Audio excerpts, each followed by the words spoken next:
Assalamualaikum, Dr. Urwa is with us and she will tell us how to study medicine in final year MBBS. वालेकुम सलाम. Today I am going to tell you how to approach the medicine. Basically medicine में होते हैं हमारे पास 2 units, medicine unit 1 and medicine unit 2. आपने जो finals में होते हैं इनके पेपर अलग-अलग आते हैं, सेपरेटली आते हैं. आपने इन दोनों में कंबाइन करके पास होना होता है. जो आपके पासिंग मार्क्स होते हैं वो इन दोनों के कंबाइन मार्क्स से पासिंग मार्क्स बनने होते हैं. अच्छा, अब जो से यूनिट्स मेडिसिन 2 में इंक्लूडेड हैं, जो से यूनिट मेडिसिन 1 में हूँ, मैं आपको इस वीडियो में डिटेल बताऊंगी.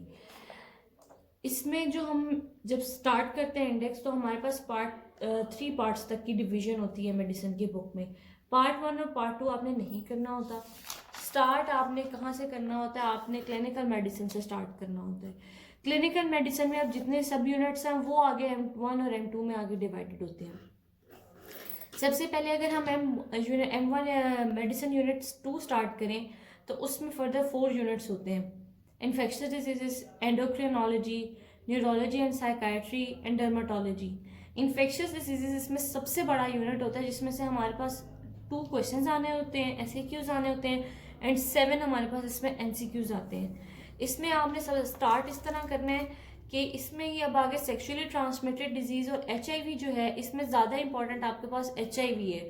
कि बाज़ औक़ात होता है कि पूरी इन्फेक्शियस डिजीज में से सिर्फ एक HIV का क्वेश्चन उठ के आ जाता है. लेकिन अब हमारे पास जो सबसे बड़ा यूनिट है वो इन्फेक्शियस डिजीज़ का, और इसमें आपने important infectious disease like malaria, dengue, typhoid, amoebiasis, leishmaniasis, infectious mononucleosis, इस तरह के डिजीज़ आपने पहले करनी है. एज़ कम्पेयर टू जो माइनर डिजीज़ हैं वो आप बाद में करें. नेक्स्ट आपके पास एंडोक्रिनोलॉजी आता है. एंडोक्रिनोलॉजी में आपके पास ये होता है कि इसमें आपके पास 1 UQ आना होता है एंड 5 MCQs होते हैं. देन आपके पास न्यूरोलॉजी एंड साइकाइट्री आता है. न्यूरोलॉजी का कुछ कंपोनेंट है वो हमारे पास मेडिसिन यूनिट 1 में भी होता है, कुछ कंपोनेंट मेडिसिन यूनिट 2 में भी होते हैं.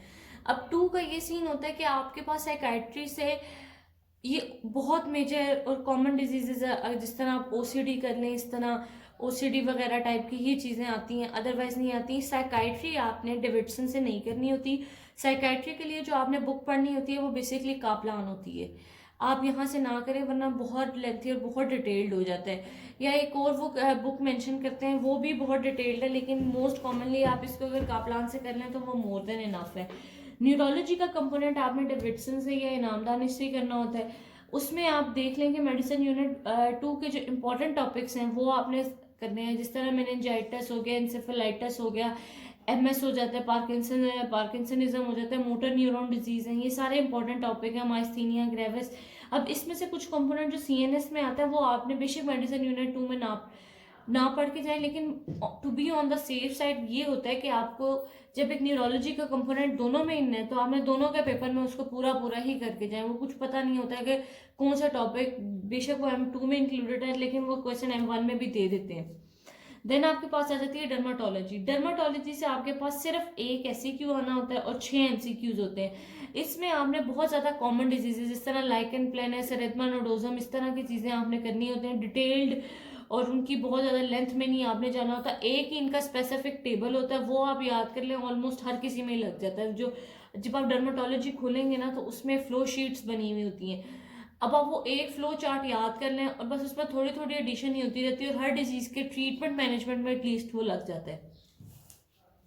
बेसिक जो मुश्किल होता है वो हमारे पास मेडिसिन यूनिट 1 के पेपर का करना होता है, जिसके हमारे पास टॉपिक में कार्डियोलॉजी आता है, जिसमें से 2 SAQs आने होते हैं. नेफ्रोलॉजी में से 1 UQ आता है.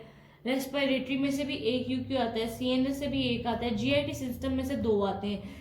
एक आपके पास अपर GIT में से आता है और एक आपके पास लोअर GIT में से आएगा. लिवर, पैनक्रियास, गॉल ब्लैडर में से एक क्वेश्चन आता है और वो मोस्ट कॉमनली हमारे पास लिवर का ही क्वेश्चन होता है. गॉल ब्लैडर में अब हमारे पास अगर बहुत भी आ जाए तो वो CA गॉल ब्लैडर होता है. ये कोलेसिस्टाइटिस, कोलीलिथियासिस इंपॉर्टेंट है, लेकिन वो इतने फ्रीक्वेंटली आस्क नहीं होते क्योंकि आपके पास सर्जरी में भी वो यूनिट कवर हो जाता है. पेनक्रियाज होता है कि आपके पास हो सकते हैं CA पेनक्रियाज आ जाए, एक्यूट पेनक्रियाटाइटिस, ये 2 क्वेश्चन पेनक्रियाज में से इंपॉर्टेंट है. ब्लड में से आपके पास एक क्वेश्चन लाजमी आना होता है, और ये आप बहुत छोटा सा यूनिट होता है. अगर आप इसमें अपना नॉलेज क्या कहते हैं 4th ईयर वाला भी इंडल्ज करते हैं, जो 4th ईयर में आपने पढ़ा होता है सिर्फ आप ट्रीटमेंट उसमें टिकट याद करते जाएं तो वही कुछ ही होता है कि iron deficiency anaemia, megaloblastic anaemia, B12 deficiency, anaemia of the chronic diseases, ITP, thrombocytopenia, DVT, इस तरह की चीजें ही आती हैं। रूमाटोलॉजी जो होता है इसमें अब एक बड़ा पैटर्न होता है, इसमें सिर्फ आपको डायग्नोस्टिक प्रॉब्लम थोड़ी सी होती है, अदरवाइज जो आपके ट्रीटमेंट टिकट है ना, जो आपके मेडिसिन में क्वेश्चन वो इसी तरह ही पूछते हैं कि एक सिनेरियो देते हैं, what is the provisional diagnosis, उसकी आपसे पैथोलॉजी पूछ लेंगे या उससे आपके क्लिनिकल सिम्टम्स पूछ लेंगे या कोई क्राइटेरिया उसमें लगता होगा वो पूछ लेंगे, साथ वो ट्रीटमेंट पूछ लेते हैं। ट्रीटमेंट के लिए अब आपके थोड़ी सी वाइड आपको सोचना चाहिए कि कुछ डिजीजेस होती हैं, कुछ ट्रीटमेंट होते हैं, ड्रग्स होती हैं जो आपके हर किसी के ट्रीटमेंट में चल जाती हैं, वो आप याद कर लें, वो आप हर किसी के डिजीजेस में लगा लें। बस एक आधी मैनेजमेंट होती है जो डिफरेंट होती है, मोस्ट कॉमनली बाकी इसमें पेन होगी तो आपने हर किसी में पेन किलर ही देने हैं, वो किसी एक कॉमन पेन किलर की डोजेज याद कर ले बेटर व्यू के लिए कि आपके पास पेपर में प्रेजेंटेशन अच्छी लग जाए। इनके अलावा अगर आप इस इंडेक्स में से देखें, जो टॉपिक्स आपने नहीं करने होते हैं वो आपके पास ये क्लिनिकल मेटाबॉलिक मेडिसिन है, ये आप ना करें। न्यूट्रिशनल फैक्टर्स में से 2 MCQs आने हैं, मुझे तो ये भी नहीं पता था कि इसमें से 2 MCQs आने हैं, मैंने तो इसको कभी भी नहीं किया, इसको भी ज़रूरत नहीं होती करने की। बाकी ये मेडिकल ऑफ्थेमोलॉजी ये भी इंक्लूडेड नहीं होता। मैटरनल मेडिसिन इसमें भी आपको ज़रूरत नहीं होती, बहुत भी करना होता है तो आप इसमें से सिर्फ DVT कर लेते हैं। ये भी नहीं, आपने एडोलेसेंट एंड ट्रांजिशन मेडिसिन भी नहीं करनी होती। एजिंग एंड डिजीज ऑन्कोलॉजी में भी आपका 4th ईयर का नॉलेज चल जाता है, जिसमें Hodgkin lymphoma, non Hodgkin lymphoma, leukaemias वगैरह ही होते हैं। डिटेल इसमें कभी भी नहीं पूछते, बहुत गंदा पेपर आए तो वो आपसे क्या कहते हैं, एक आधा MCQs या आपके इस तरह करके एक आधा SCQs आ जाता है हॉजकिन नॉन हॉजकिन लिम्फोमा का, जो आपने ऑलरेडी 4th ईयर में पढ़ा होता है, आपको आइडिया होता है उसका। पेन एंड पैलिएटिव केयर भी छोड़ दें, और ये लेबोरेटरी रेफरेंसेस वाला ये जो टॉपिक है, इससे ना आपको ये होगा कि आपको रेफरेंस आनी चाहिए, जिस तरह ये पीछे कहीं दिया हुआ होता है।